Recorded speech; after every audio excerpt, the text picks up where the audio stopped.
patrons and friends. Janine here. So I put a little poll up of what movie I should see in theaters. So last week I only had time to see one movie. I was going to be really busy running around doing a lot of stuff and activities planned with my sister. So I was only going to have time to see one movie during the work week. And typically on the weekends, I'm doing a lot of recording and stuff like that. But I do pay a monthly $20 for a movie pass where I can see as many movies as I want for $20 a month. And I'm not utilizing it like I should. I'm going and seeing like the big maybe movie that's out, like a Thor or a Nope or whatever, but I'm not using it to go just see as many movies as I want. So this was kind of my kicking off to try to just use it, you know, after work one day. If I feel like it, let's go check out a smaller movie that looked interesting to me. So I hadn't seen Elvis yet or The Black Phone. So I decided, okay, which one should I see? I'm only gonna have time to go after work to see one movie. What should it be? So I put a poll up for our It's a Wonderful Podcast patrons. They voted and they chose The Black Phone. So I went to the theater and checked it out. If you want to know what I'm sipping on, I am drinking I could eat a peach for hours peach mule. My friend Dials, we recently learned that he hasn't seen quite a few movies, particularly Nicolas Cage movies. We actually saw the Unbearable Weight movie together and he absolutely loved it. But a lot of the references I don't think he got because he hasn't seen Con Air or Face Off or National Treasure. He hasn't seen a ton of Nicolas Cage movies. So we decided to plan these Friday movie nights whenever we have a chance to put on a movie for him to watch that he hasn't seen. And you know I love making people watch movies they haven't seen. I have a whole podcast about it. So I wanted to make it fun, so I made a themed cocktail, which is an I could eat a peach for hours peach mule. I absolutely love them. So now I'm just kind of just drinking them whenever I get a chance. I have some leftover ingredients. So I've been drinking quite a few of these today. So I'm rambling, but yes, patrons voted for me to watch The Black Phone.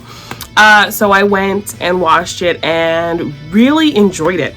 I didn't really see many trailers on it. I kind of just saw people talking about it and saying how great it was. I kind of just knew the premise. It was basically like takes place in the 70s and Ethan Hawke is like this creepy kidnapper. So I thought it was just kind of like a child abduction movie. To my surprise and going into it and seeing it had this other supernatural element, I thought that was really cool and a very unexpected thing. So that really got me excited while watching it. And kind of the test of a movie for me is if my sister's actually intrigued by the plot and the story. There are a handful of movies that my sister loves and she'll watch every once in a while, but kind of mostly in a group setting. Watching a movie for her is kind of like a chore. So she's not really a fan of sitting down, watching a movie, paying attention to the plot, getting intrigued by it. She's gotten kind of more into watching movies because of my nephew. He likes to watch movies. He's 4. He likes to watch movies with her. So she's watched more movies than I've known her to watch for years. But there are a handful of movies that we watched as a family when we were kids or watched, you know, together as teenagers that we love. So she'll watch those things and get invested in those things. But just movies in general, she kind of feels like it's a chore to watch a movie, particularly anything new kind of coming out, unless it's like a kid's movie for my nephew. So I was kind of just talking to her about this movie that I had seen, The Black Phone, and she seemed really intrigued by the plot to the point where she wanted me to just tell her the whole story of the movie. And every time I told her something new or interesting or one of the twists in the story, she was like, oh my gosh, seriously, what's gonna happen next? And she wanted to know. So the fact that she was kind of invested and intrigued in me just kind of telling her the plot and telling her the story just showed me a testament to how strong the source material was and how interesting of a story this was. So like I said, yeah, definitely 70s kidnapping, but bringing in a supernatural element was kind of a cool idea. We get a little bit of like a Sixth Sense kind of situation happening here. So not an original thing, but it definitely works for this story. So I was kind of worried even going into it. I was hearing people really liking it, but I was feeling like it was going to be some creepy The Lovely Bone situation, which that movie just creeped me out, and I just did not really care for that movie.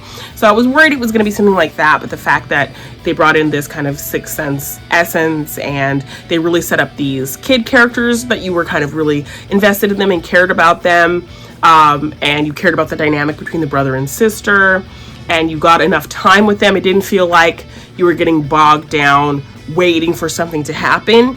They set it up well where you really got to spend the time in these kids' lives. You cared about them. You cared about this brotherly, sisterly relationship.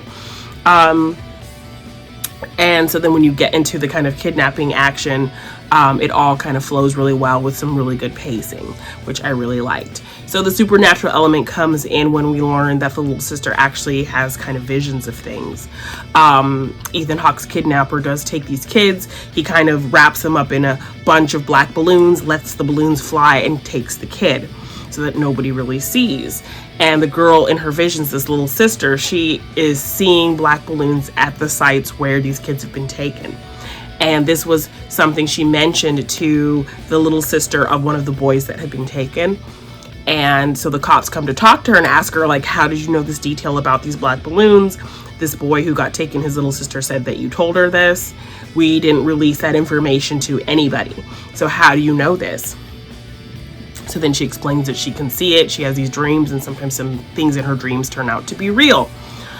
Just and the fact with her kind of working with her abilities and trying to figure them out, and she, like, you know, just sees them as something from God. So she'll pray and ask, like, you know, I will do whatever you want, you know, because and like she's praying like how little kids pray, how kids see, you know, what a higher power can do for them. So I kind of loved that because it reminded me of when I would pray as a little kid, just kind of asking for things and saying, I'll do this if you do this for me, and like this whole kind of bargaining you do when you pray as a little kid. So that kind of depiction of it was really well done. Also kind of seeing that they're from a bit of abusive household. So that's kind of what sealed their brotherly sister bond. They kind of had to stick together because the father was so terrible. He was an alcoholic and a drunk, and he beats the sister when she talks about seeing visions or things being true, because I guess the mother had something like that. And, you know, he seems like drunk, and they potentially, like, they don't do a lot of exposition to explain all of this to you. They give you enough that you can kind of put the pieces together yourself. And I love when a movie can trust its audience and just kind of pepper in enough information that you can put the pieces together, so you kind of, it builds on the relationship without someone sitting down and explaining to you, well, the mother died this way and this time and da da da da. You know that the dad is a drunk because the mom died in some way. She was somebody who had visions. The daughter saying she has visions like that is probably reminding him of his wife who died, which causes him to drink and get frustrated and lash out and beat the daughter and whatever. So you get enough information that you really understand this family dynamic, and it plays into the sister's determination to try to find her brother. So yes, the brother ends up getting kidnapped by Ethan Hawke, and all he has in this room is a black phone. The phone is not connected to anything, but somehow he's getting calls from the other boys who have been kidnapped. So I think this was all revealed in the trailer at least, but I didn't watch the trailer, so that's why this was news to me. So I won't give too much else away, but just how the kind of plot plays out, it's very much like a I would say, I don't know, if you don't want any spoilers, then maybe go watch the movie and then come back to my little thought process here.